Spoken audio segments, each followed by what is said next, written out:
Este programa tem o apoio da TV Interação, Associação Vida e Trabalho e da Ordem dos Advogados do Brasil, Seção São Paulo.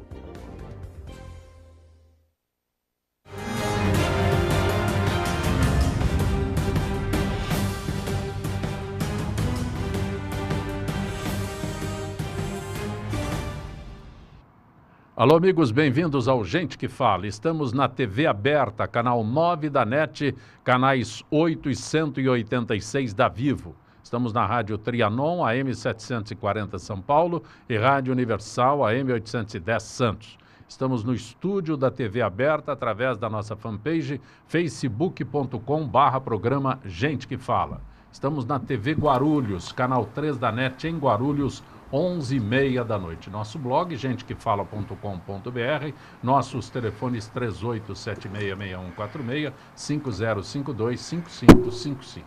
E hoje, quinta-feira, é Gente do MPD que Fala, parceria do Gente que Fala com o movimento do Ministério Público Democrático, e esta parceria só é possível graças à iniciativa, o empenho do promotor de justiça, Dr. Roberto Liviano. Prazer tê-lo aqui, Dr. Liviano. Prazer, Zancopé. É uma honra, uma alegria que possamos dar prosseguimento sempre a nosso diálogo de sempre. Prazer em ter aqui a Rose, o Marcelo, o Mourão, que possamos aqui sempre promover discussões de alta qualidade para informar melhor o cidadão e termos uma democracia de mais qualidade, com gente mais informada e mais consciente. Registrando, o Dr. Liviano é integrante do MPD, Movimento do Ministério Público Democrático, mas atualmente é presidente do Instituto Não Aceito Corrupção. Nenhum de nós aceita. Não, né? Mas o Instituto não, nem um pouco, né? Não devemos aceitar, né? De maneira alguma. Mas tem gente que diz que não aceita, mas na prática aceita, né, Zancopé?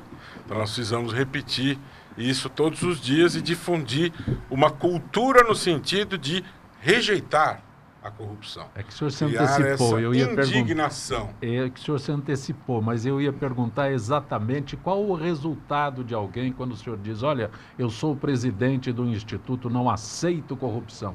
Então todo mundo reage maravilhosamente bem. Mas eu quero saber depois, quando o senhor comprova que esse maravilhosamente bem não é. Essa pergunta é interessante, porque às vezes eu vou nos lugares e as pessoas perguntam e-mail é roberto@nãoaceitocorrupção.org.br. E tem algumas pessoas que reagem com surpresa, outras dão risada, né? Outras gostam, né? Outras se interessam, querem saber. De um modo geral, o saldo me parece que é positivo, porque as pessoas estão mais conscientes, mais preocupadas, né? Estão pensando mais neste assunto. Óbvio que nós não vamos ter uma revolução que todo mundo está compenetrado e vai deixar de se divertir e vai deixar de cuidar dos seus prazeres e pensar na corrupção. Óbvio que isso não vai acontecer. Mas o fato de haver mais consciência em relação a esse assunto reverte o perigoso processo de naturalização da corrupção. Isso que nós não podemos permitir, porque a anestesia social geral em relação à corrupção é um veneno e desmobiliza a sociedade. Nós queremos dar a nossa contribuição ao lado de organismos como o Movimento Transparência Partidária do Marcelo e outros que lutam bravamente para que isso não aconteça. Também conosco o procurador do município de São Paulo, Dr. Carlos Figueiredo Mourão. Dr. Mourão, muito bom tê-lo aqui. Eu que agradeço o convite do Roberto, do Zancopé. É um prazer imenso discutir aqui esses temas, ainda mais discutir corrupção quando a gente fala de municípios brasileiros, né? Eu, presidente da Associação Nacional dos Procuradores Municipais, e tem discutido muito o papel do procurador municipal dos municípios brasileiros. E, Zancopé, imagina só que a semana passada um procurador está sendo ameaçado de morte porque numa licitação desabilitou uma empresa, inabilitou uma empresa, porque a empresa não tinha condições de participar e começou a ser perseguido, né? Com ameaças de morte, coitado de um procurador só, concursado, e sendo perseguido pela própria administração pública. A gente precisa repensar o Estado, né? Absurdo. É um absurdo, uma pessoa lá, coitado, sofrendo numa cidade como Santa Bárbara do Oeste, uma cidade importante, né? Sofrendo da perseguição. Então nós precisamos repensar isso de uma maneira bem profunda. Doutor Mourão, são quantos municípios e quantos tem a Procuradoria? São mais de 5 mil municípios, né? Mas só 34% dos municípios têm procurador municipal. que é muito pequeno, né? Um índice muito pequeno. A Constituição obriga que haja concurso público para procurador, porque a advocacia pública faz parte do dia a dia da administração pública, não é algo excepcional, né? E há necessidade de fazer concurso público, mas só 34% dos municípios têm procurador municipal concursado. E menos de 10% tem controladorias para fazer o controle interno. São números que devem gerar reflexão. Só cumprimentar a doutora Rose Alves, que é advogada, professora, prazer tê-la aqui. Prazer é todo meu estar aqui, agradeço o convite do Dr. Roberto e vamos debater um tema também que está aí bastante difícil de lidarmos, né? Que é a saúde, mesmo sendo apoiada, né, e feita pela iniciativa privada, ainda enfrentamos grandes dificuldades para conseguir um tratamento mínimo, né, levarem adiante o que a gente precisa, que é o nosso bem maior, que é a nossa vida. Também conosco o cientista político, advogado, Dr. Marcelo Issa. Prazer tê-lo aqui, Dr. Marcelo. Um prazer. Cumprimentar a Rose, Dr. Roberto, Zancopé, Mourão, e vamos tratar do que realmente importa, porque o carnaval já passou e agora é hora de olhar para o país. É verdade que o ano começa agora? Dizem que sim, né? Nesse ano foi mais cedo, então a gente, em tese, tem mais tempo para refletir e debater agora os rumos do nosso país num ano tão importante. O doutor Marcelo é porta-voz do movimento Transparência Partidária, né? Mas ainda aproveitando, doutor Liviano, eu me contive quando o doutor Mourão estava fazendo aí o relato dele sobre o número de municípios e o pouco número de municípios que tem a sua procuradoria, mas eu sou prefeito, eu não quero alguém que vá me vigiar. Sou prefeito fora de São Paulo, porque São Paulo é um mundo. Aí eu estou distante de São Paulo. Eu não quero tanta transparência, não quero alguém que seja, né, rigoroso na avaliação da minha administração. Eu estou fazendo aqui uma suposição, mas não é uma suposição, é uma realidade quando você sai daqui próximo do Mourão. Eu não quero que o senhor fique vigiando minhas contas. Não preciso nem ir no... Ele parou para pensar. Essa questão é uma questão interessante que claro, aí depende muito qual o seu intuito, né? Sim, aonde sim. você pretende chegar? Sim. Né? Uma questão não gostar. A primeira pergunta do não aceito corrupção. Uma coisa é não gostar, né? Sim. Outra coisa é não querer. Né? Sim. Você não gostar que uma pessoa fique falando, olha, não faça assim, faça assado, isso não pode, isso pode. Você pode até não gostar. Mas é necessário. Né? Você vai ao médico, o médico fala, ó, você tem que operar o coração. Né? Você vai falar, não gostei também, não gostei de ouvir. Mudo de médico. Mas você tem que... O pior cego é o que não quer ver. Cara, que ele não quer ver. Agora, uma coisa é quando você administra o Estado, né? Sendo prefeito, Sim. sendo governador, sendo presidente, né? Você tem um compromisso público. Claro. Né? É esse compromisso público que cabe a todos respeitar a lei. Né? Então, por que uma pessoa não vai querer um procurador concursado que dê uma perenidade, que dê uma continuidade à administração e fale quais os caminhos da lei para que ele possa fazer sua política pública necessária à sociedade? Né? É mal intencionado, Sancopé. Eu não vejo de outra maneira. Além do que, se você examina a Constituição Federal, você tem ali o conjunto de princípios que regem a administração pública. E ali você vê o princípio da legalidade, da moralidade administrativa, da eficiência, da impessoalidade. Então não é sem motivo que há quase um mês o presidente da República tenta empossar Cristiane Brasil, barrado pela Justiça. Ela foi barrada porque a escolha não preenche este requisito. Não se respeita o princípio da moralidade administrativa. Não se trata de um capricho, trata-se de um princípio constitucional da moralidade administrativa. Isso faz parte da essência do exercício da administração pública no país. Né? Então, isso que nós estamos falando, que você levantou, é necessário para exercer o poder a nível de poder executivo que se respeite a ideia da impessoalidade. O poder não pode ser exercido em benefício próprio, né? De moralidade, legalidade, de eficiência. Quando a pessoa assume este cargo, ela tem esses compromissos. Então, É a regra do doutor jogo, Marcelo. não é? Sem dúvida. Eu não quero transparência na minha administração. Eu estou usando muita ironia, mas lamentavelmente, é o que acontece por aí. Como agora no impedimento da ministra, não, eu quero aquela ali, eu não quero outro. Eu não Você quero... tem o princípio da publicidade, está na Constituição. Porque nesse caso não se trata de uma vontade do Exato. administrador, porque a administração não é dele, não é a minha administração, ele é simplesmente o mandatário da administração, que é do povo. A Constituição começa dizendo, todo o poder emana do povo. Ele simplesmente tem uma procuração para exercê-lo em nome de terceiro. Portanto, não é uma questão de escolha do administrador.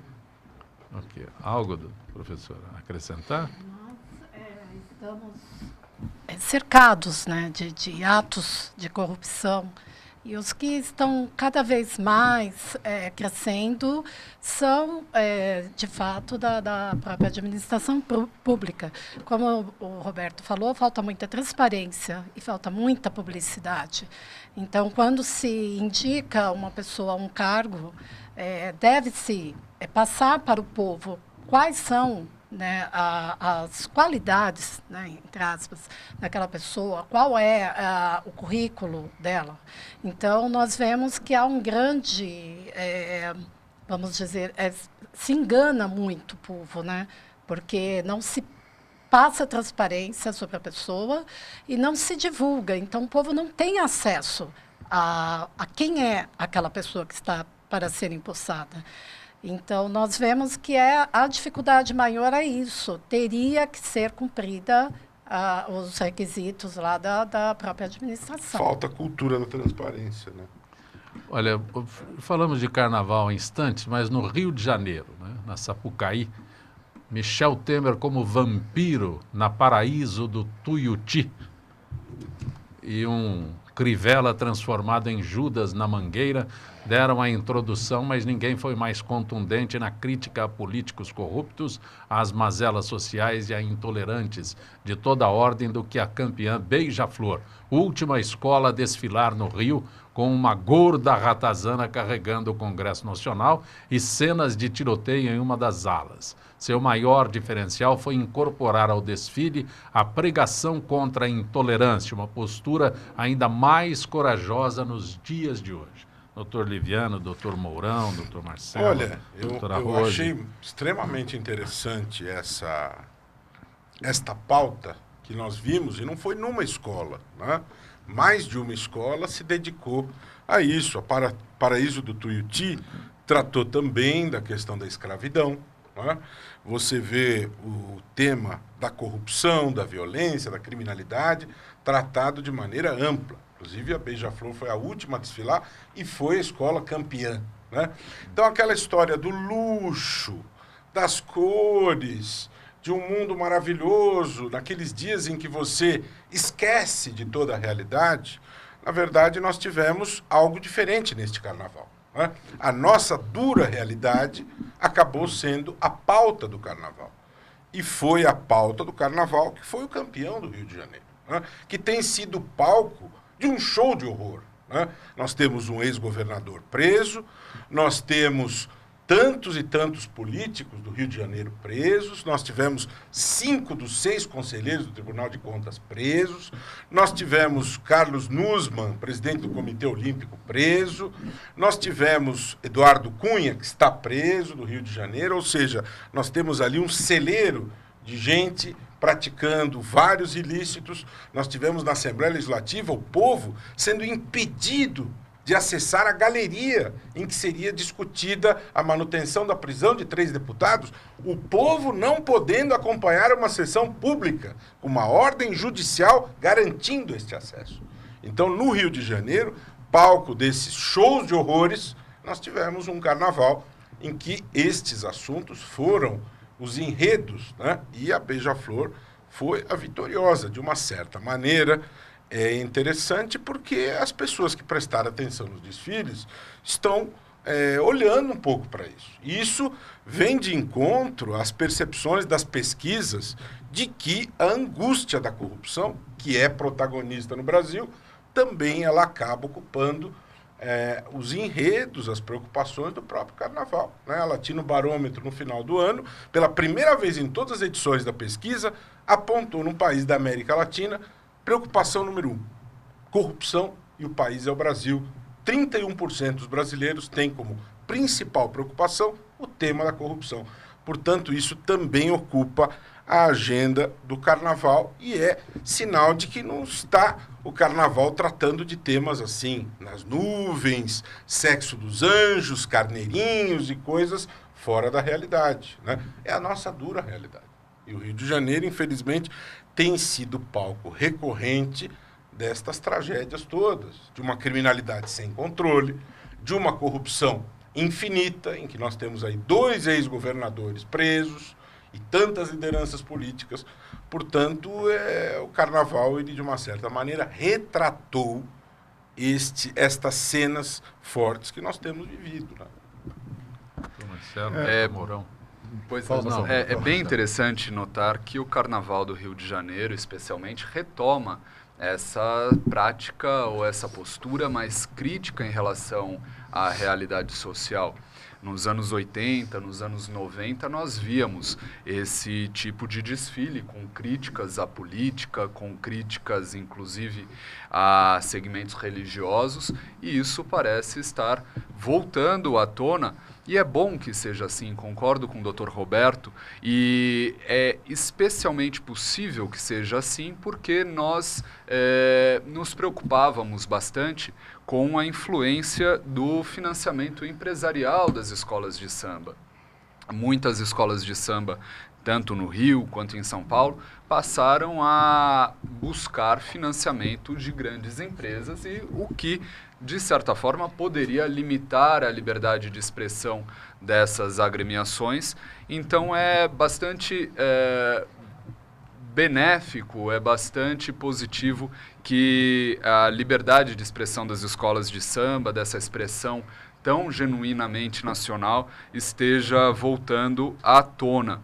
E também vale a pena chamar a atenção para o caso da Escola Paraíso do Tuiuti, que no ano passado ascendeu ao grupo especial numa condição muito trágica, inclusive, teve muito problema essa escola, um carro teve algum defeito sério que acabou, inclusive, levando à morte de um integrante da escola, e neste ano conseguiu realmente dar a volta por cima e quase se sagrou campeã do Carnaval do Rio de Janeiro. Por 1/10 apenas, a escola não alcançou a primeira colocação, e foram as 2 escolas que apresentaram as críticas a todo o sistema político e a toda a crise social que nós vivenciamos, de modo que é sintomático também que tenha havido um grande apelo dessa temática junto aos jurados, junto aos avaliadores, e a toda a repercussão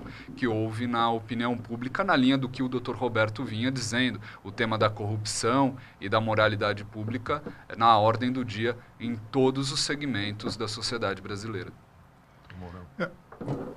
Uma questão que me preocupa muito é parar no carnaval, né? Nós estamos começando o ano hoje, né? Ficamos parados esse tempo todo, e esse tema tem que ser rediscutido à exaustão. Então não podemos fazer com que ele acabe no carnaval. Acho que é importante esse debate, é importante que a gente continue falando sobre esse tema, mas que esse tema seja colocado, por exemplo, nas escolas, né? Qual é a questão de se tratar o Estado, de que forma se trata o Estado, por que as coisas acontecem, né? Acho que essa questão, essa lógica de que a crise no Rio de Janeiro decorre da corrupção, né? Ela precisa estar bem clara, porque às vezes parece que não há um link, né? Parece que o sujeito comprou um anel de brilhantes com dinheiro público, né? E a pessoa está passando fome, a pessoa está sem serviço de saúde. Festa dos guardanapos em Paris. Festa de guardanapo em Paris, mas naquela época todo mundo achava lindo, né, Roberto? Achava bonito, né? Conseguiu a Copa, conseguiu isso, conseguiu aquilo, e se fecha os olhos, né? E aí você viu a derrocada que acontece. A derrocada não aconteceu do nada. Claro. Né? tem essa ligação. Eu acho que é importante que todas essas questões sejam colocadas, afloradas, né? De uma maneira bem importante para a sociedade repensar qual ato, né? Um ato de você, por exemplo, sonegar imposto, né? Que é um ato criminoso. Né? Que reflexo tem isso na sociedade? Exatamente. Né? São questões que são interligadas. Doutora Rose? Também esteve presente nos municípios do Rio de Janeiro. Eu estive em um desses municípios durante o Carnaval, e esse tema sobre as mazelas da sociedade, a violência e principalmente a intolerância foi bastante retratado nas escolas que, né, são dos municípios menores. Por exemplo, uma das escolas que eu consegui verificar isso, trouxe um carro alegórico com várias representações de entidades religiosas. Então, ali estavam o diabo, estava o padre, estava a beata, estavam Iemanjá, estavam outros, né, líderes de seitas que muitas vezes são criticados e sofrem preconceito. Então, estavam todos juntos, né, em prol dessa luta, né, pela intolerância. E, além contra disso... a intolerância, né? Sim, contra a intolerância, melhor. Então, nós vemos que é um problema que não está centralizado apenas nas grandes capitais, né, mas também nos pequenos municípios. E retratou-se também... que foi bastante, né, eu percebi bastante, a questão da homossexualidade. Então, vários personagens, né, eles tomaram, né, a frente foram tomados à sua frente por homossexuais. Então, a rainha de bateria não era uma mulher, era um homossexual. Então, alguns que estavam desfilando também eram homossexuais. Então, para muitos, isso foi um absurdo. Como que se pode hoje colocar um homossexual para substituir uma rainha da bateria?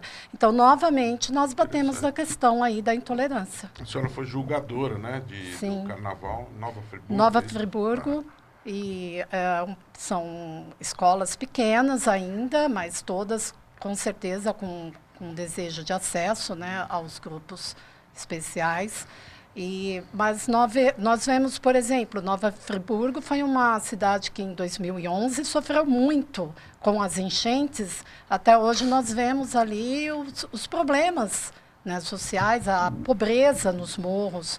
Então, tudo isso foi uma forma de os carnavalescos passarem, né, a situação que estamos vivendo.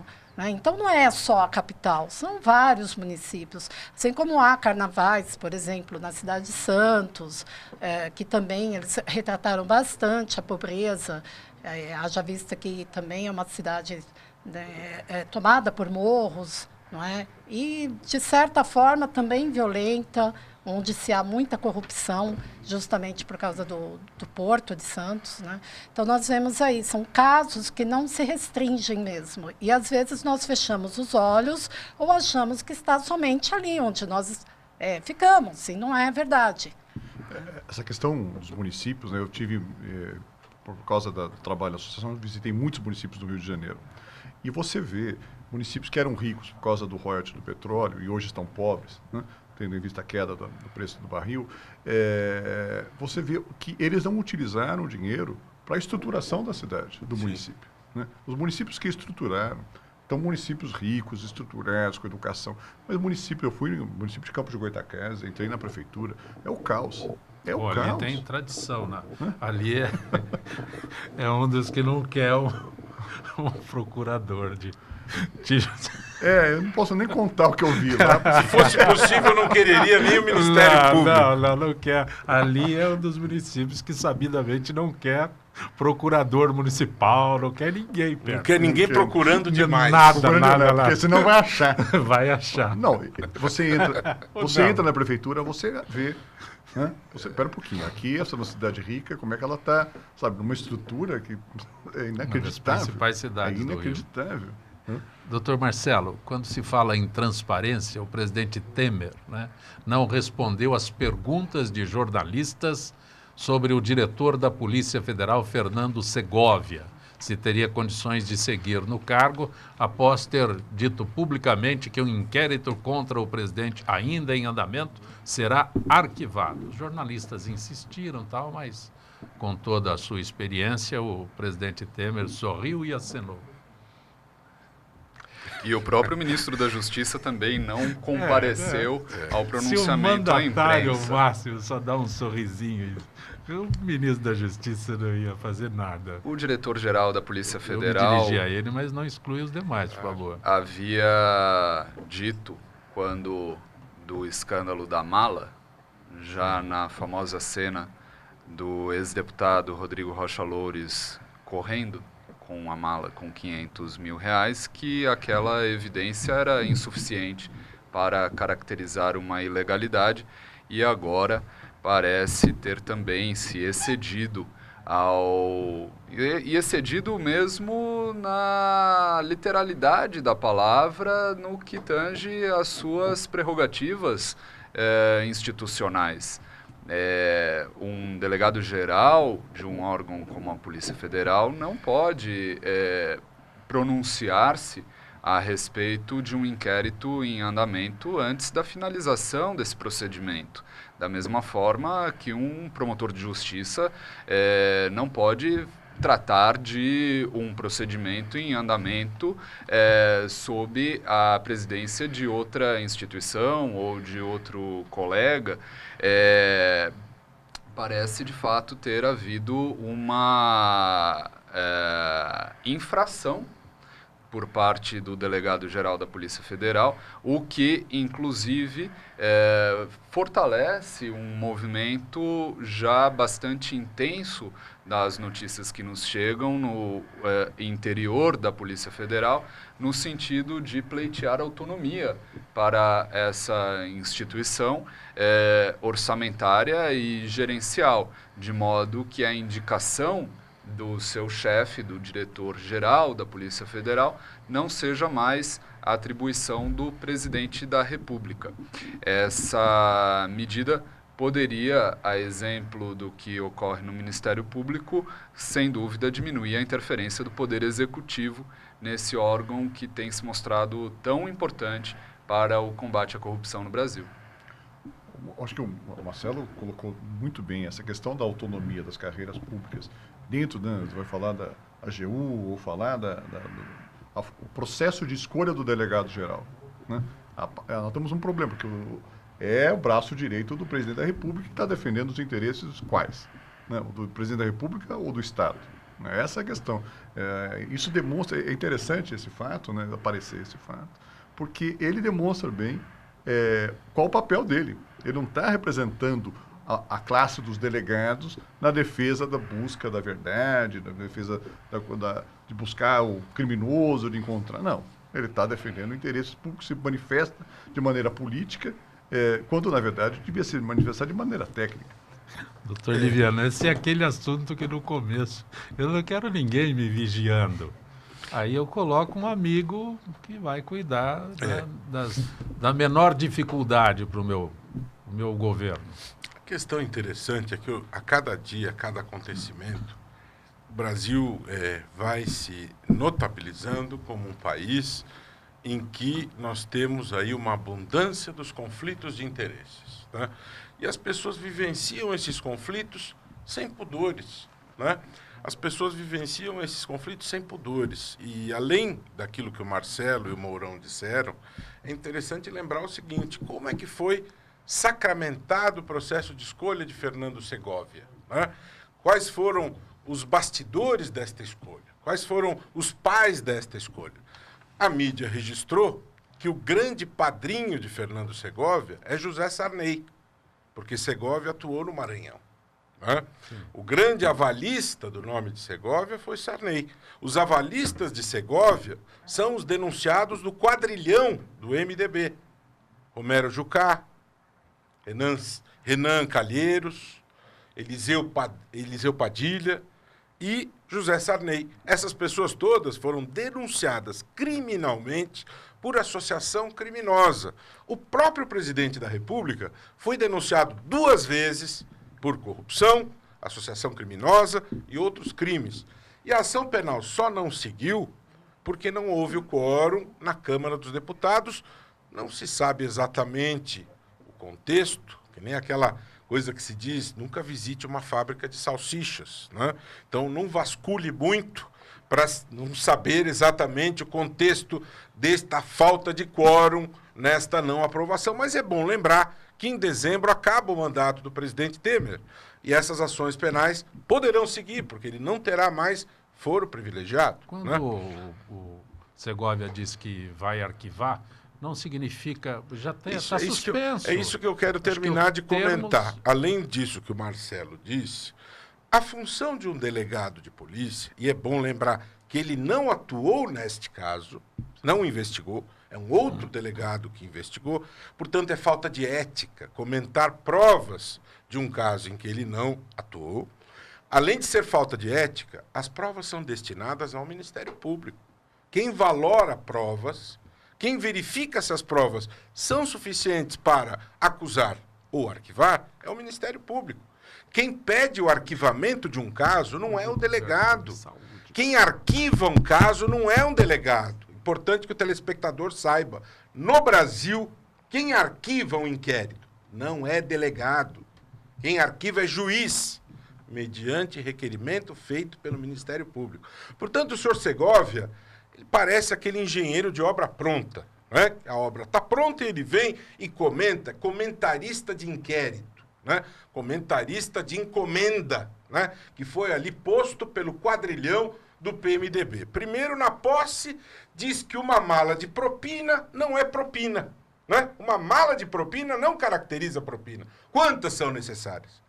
Os 51 milhões do GEDEL, que precisa para caracterizar propina? Não sei. Porque se uma mala com 500 mil reais de propina não pode caracterizar propina, não sei, segundo o conceito de Segovia, o que seria necessário para caracterizar propina.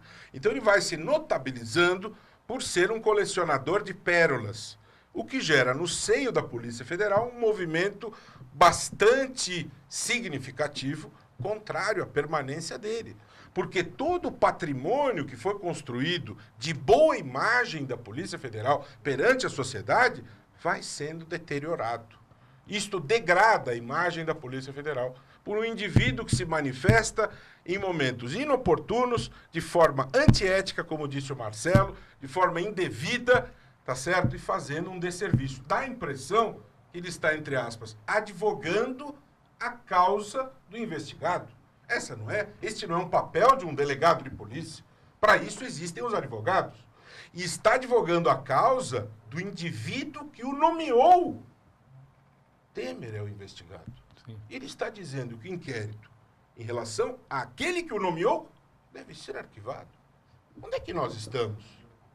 Por isso que Hélio Gaspari, da Folha, logo depois da posse, escreveu uma coluna histórica.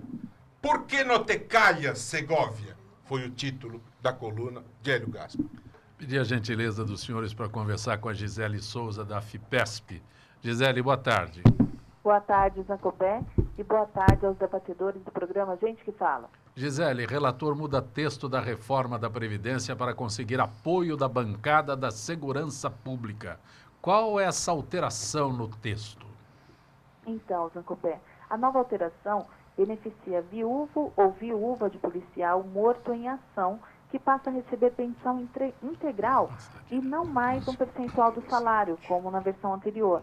A mudança busca conseguir mais votos de deputados da bancada de segurança pública e valeria para cônjuges de policiais rodoviários federais e policiais civis. Policiais militares estão fora da reforma da Previdência, Zancopé. E quando o novo texto deverá ser apresentado? Oliveira Maia deve apresentar a nova versão do texto com as mudanças sobre os policiais na próxima quarta-feira. Ele já havia dito que não adianta fazer mudanças na PEC sem a contrapartida de mais votos favoráveis nas bancadas. Temos de aprovar uma reforma que caiba dentro da condição política que o Congresso vive neste momento, afirmou o relator. Há alguma estimativa do governo sobre os votos a favor da mudança? Sim, a estimativa do governo é que haja 275 votos a favor da reforma. Com a nova mudança, o total chegaria a 296, 12 a menos que os 308 para aprovação em primeiro turno. No entanto, ainda há grande resistência por parte da oposição.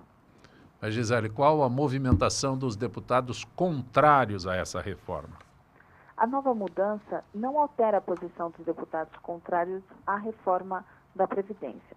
Durante a tarde desta terça-feira, dia 6, movimentos sociais, entidades sindicais e parlamentares se reuniram na Câmara para criticar a PEC. Participaram do ato deputados e senadores da Frente Parlamentar Mista em Defesa da Previdência, movimentos como de Trabalhadores Sem Teto, MTST, e centrais sindicais como a Central Única dos Trabalhadores, a CUT, e a Central de Trabalhadores e Trabalhadoras do Brasil, CTB. Gisele, agradeço mais uma vez tua gentileza com o nosso Gente que Fala. Uma boa tarde, Gisele. Boa tarde, Zancopé, e o nosso boa tarde especial aos ouvintes do programa Gente que Fala. Nossa parceria com a FIPESP trazendo informações não apenas de interesse dos associados, mas do público em geral. Conosco hoje o promotor de justiça, Dr. Roberto Liviano, que é presidente do Instituto Não Aceito Corrupção, procurador do município de São Paulo, o Dr. Carlos Figueiredo Mourão, também presidente da Associação Nacional dos Procuradores Municipais, e o cientista político, advogado Dr. Marcelo Issa, porta-voz do movimento Transparência Partidária, e a advogada, a professora doutora Rose Alves. Doutora Rose, no início do nosso Gente que Fala, a senhora fez referência à saúde, direitos à saúde. O Globo publicou um artigo do paciente Túlio Mendes, que é atendido pelo serviço de home care, no qual narra seu desgaste emocional, físico e psicológico durante os últimos 2 anos por ter que provar constantemente que está doente e necessita de medicações que exigem monitoramento 24 horas. Motivo? Convênio médico se recusa a cumprir o acordo assinado em contrato. Parece que é um assunto comum. Uma situação comum, desculpa. Nós já, nesse caso, não se fala no Sistema Único de Saúde, que já é um caos.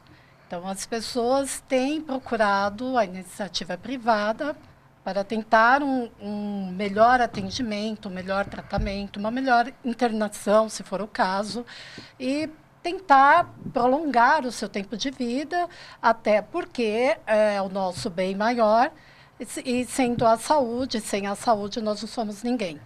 Então, o caso do Túlio Mendes, ele também é advogado, por coincidência, e ele relata ali que, mesmo pagando um plano de saúde, ele tem uma deficiência física e ele necessita do tratamento home care, que são os cuidados que devem ser feitos dentro de casa. Ele não pode nem se locomover até o hospital. E por várias vezes ele teve o seu pedido, né, de assistência negado.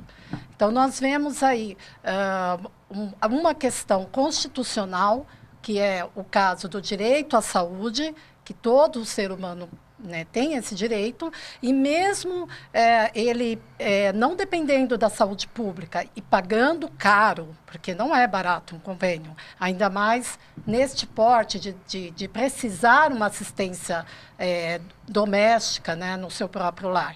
Então, ele relata que teve diversos, né, processos, né, abriu várias ações para poder, inclusive com o apoio do Ministério Público, ter atendido às suas necessidades, né? Então, ele realmente relata o sofrimento que passa, porque ele sente muitas dores, ele depende de médico, ele depende de enfermeira, então ele depende de todo um conjunto de assistência médica que não é barato.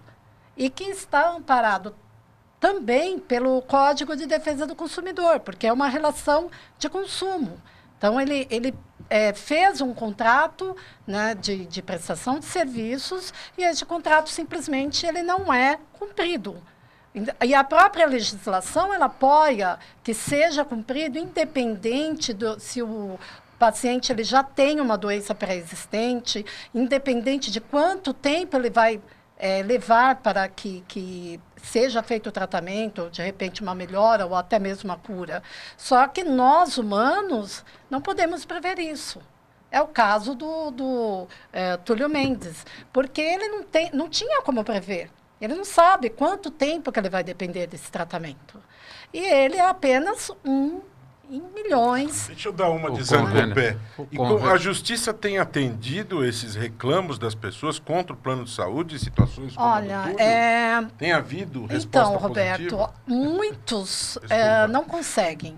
Muitos não conseguem. Conheço pessoas, inclusive, em tratamento de câncer, que têm negado, eles têm negado a internação, eles têm negado exames, eles têm negado, inclusive, medicamentos.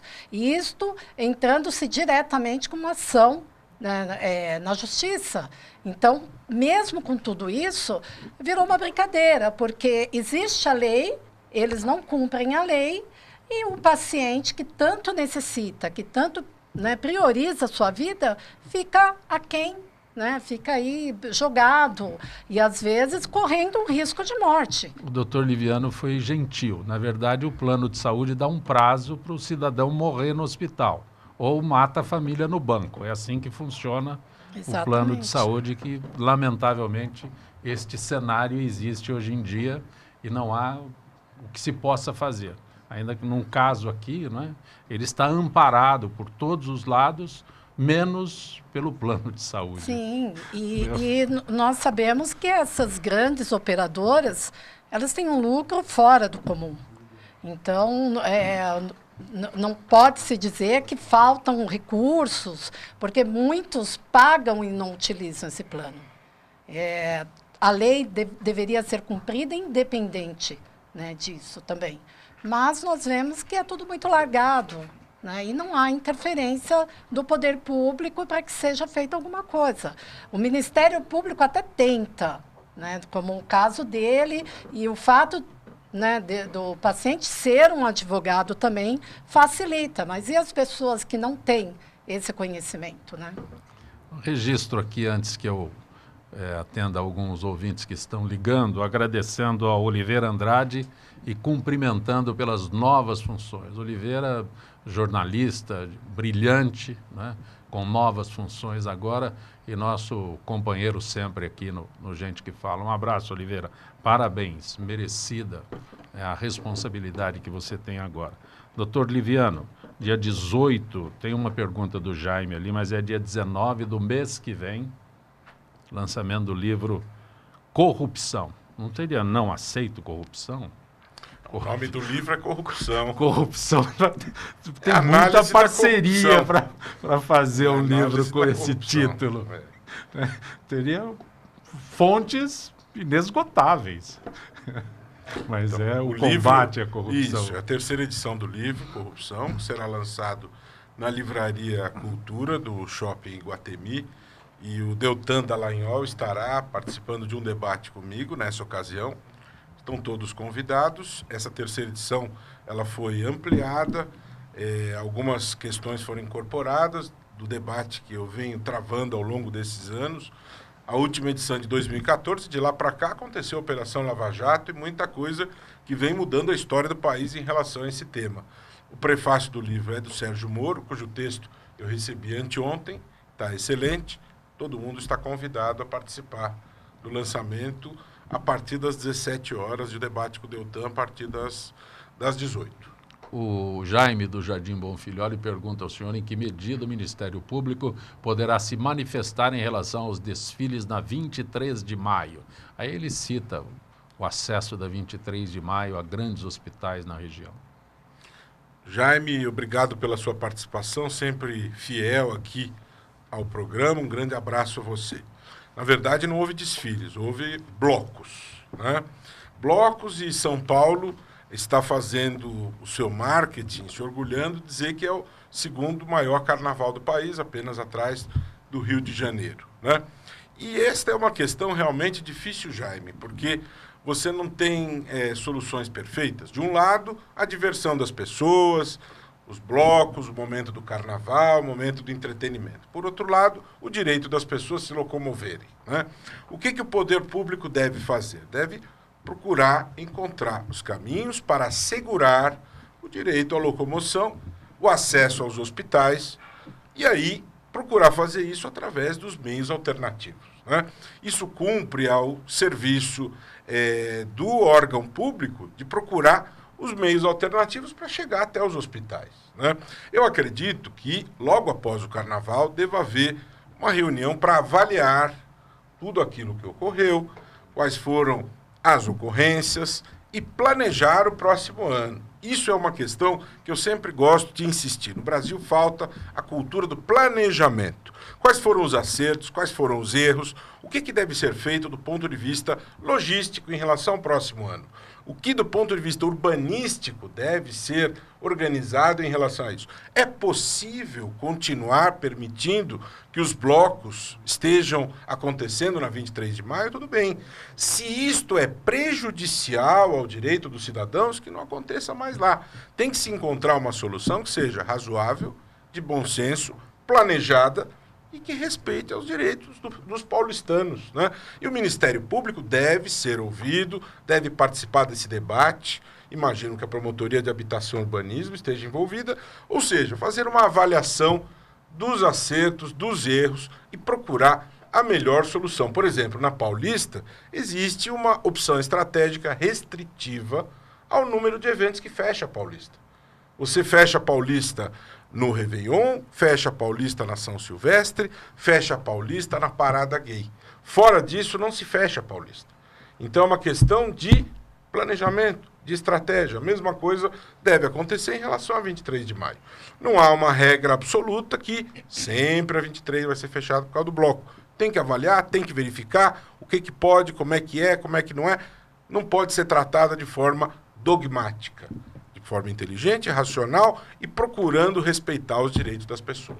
Antes que eu faça a pergunta da Daniela da Bela Vista para o doutor Marcelo, doutor Carlos Figueiredo Mourão, o senhor traz aqui o primeiro diagnóstico da advocacia pública municipal no Brasil. Aliás, tem um jornal sobre esse diagnóstico. Esse trabalho, quanto tempo demorou? Esse trabalho demorou quase 2 anos, porque imagina você consultar mais de 5 mil municípios, é um trabalho grandioso. E era importante para termos noção, de uma maneira técnica, científica, o que estava ocorrendo de fato. A gente tinha uma intuição do que pudesse estar ocorrendo, né? Nós achávamos que estava ocorrendo o que, de fato, o diagnóstico levantou. Que levantou que só 34% dos municípios têm procurador, né? Então, tem concurso público que chama através de uma seleção racional, né? num contrato, e os demais municípios o que tem? Tem o comissionado. Né? Na maior parte tem comissionado, não é escritório de advocacia, não. Tem o comissionado, que é o amigo do prefeito, que é aquele que ajudou na campanha, que de uma certa maneira se recompensa sendo contratado e não tem a independência, né, a autonomia que tem os procuradores para falar não, quando é necessário falar não. Né? Nesses 70 municípios que não têm, existem grandes municípios ou são pequenos municípios e existem grandes municípios que não veem com bons olhos esse trabalho? Acima de 1 milhão de habitantes, acima de 1 milhão de habitantes, são poucas cidades. São poucas cidades. Todos têm acima de 1 milhão de habitantes, que é até as capitais, último município são as capitais. Menos mal. Guarulhos, né? menos mal. Guarulhos. Então, os municípios pequenos, na sua maior parte, né, os municípios abaixo de 50 mil habitantes não têm. Né? Isso é mais de 70%, 80% não tem procuradores municipais. Então, os municípios pequenos que nós temos o problema. Mas aí nós nos deparamos, porque o prefeito não quer contratar, porque isso é custo. Né?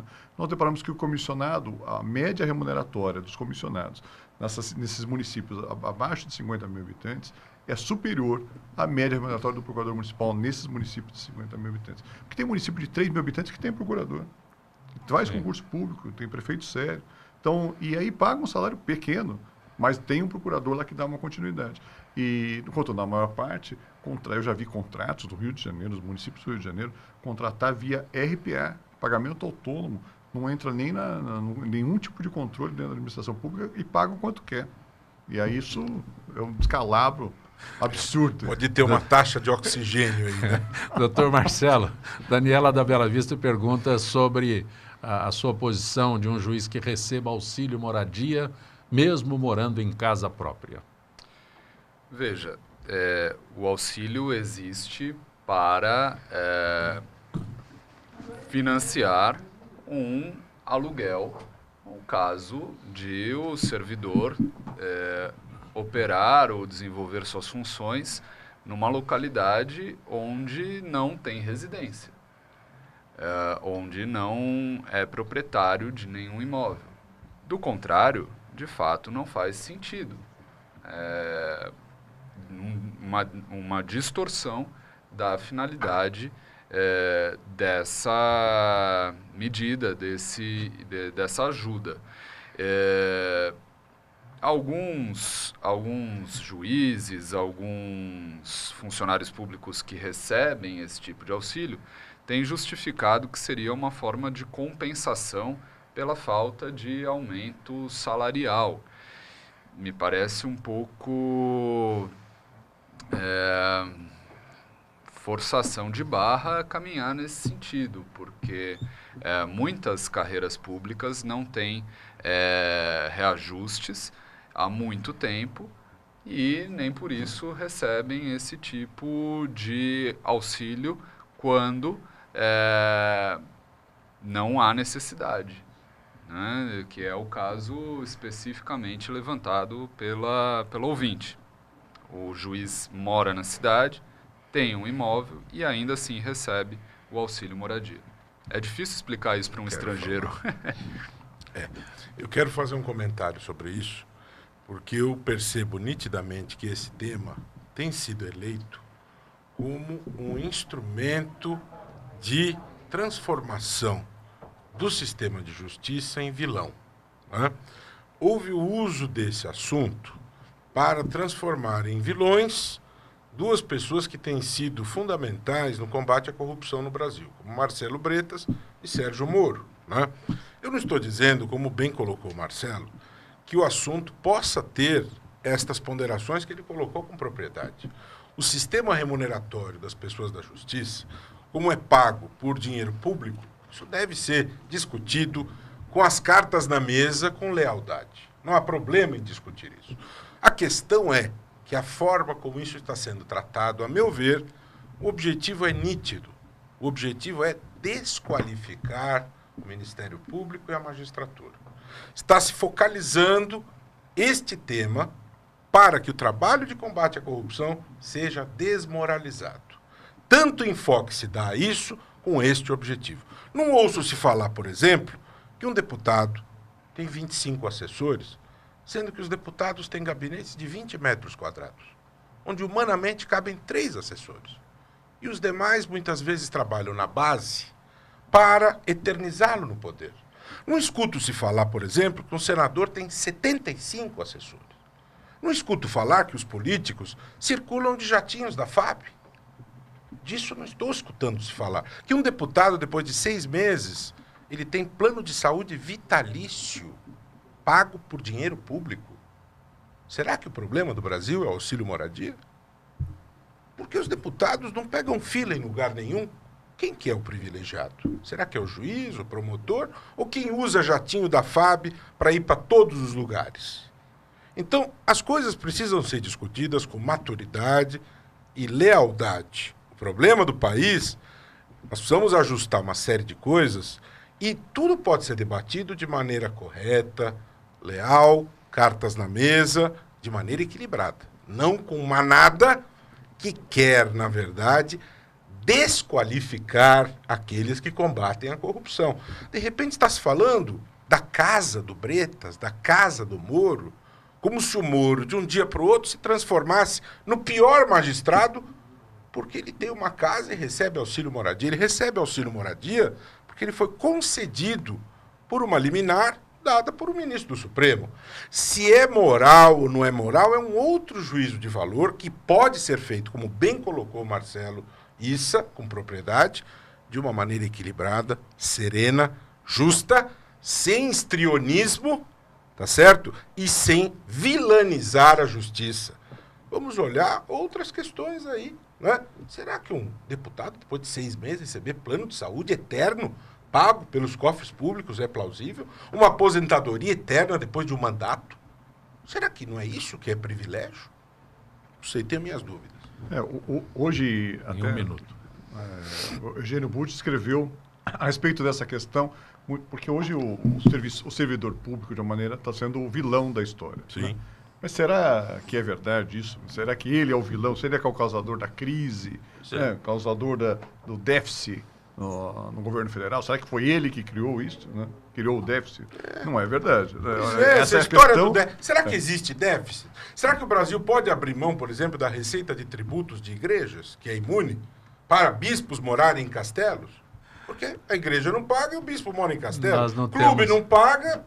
Nós não temos mais tempo. Será que tem Doutor Mourão, mesmo? como eu tenho acesso ao primeiro diagnóstico da advocacia pública municipal no Brasil? Esse trabalho muito bem elaborado que foi feito. Esse trabalho está à venda no site da Revista Fórum. A Revista Fórum disponibiliza, mas pode entrar em contato na Associação Nacional dos Procuradores Municipais, que nós enviamos um exemplar para quem tiver interesse. Doutor Marcelo Issa, como eu tenho conhecimento das ações do movimento Transparência Partidária?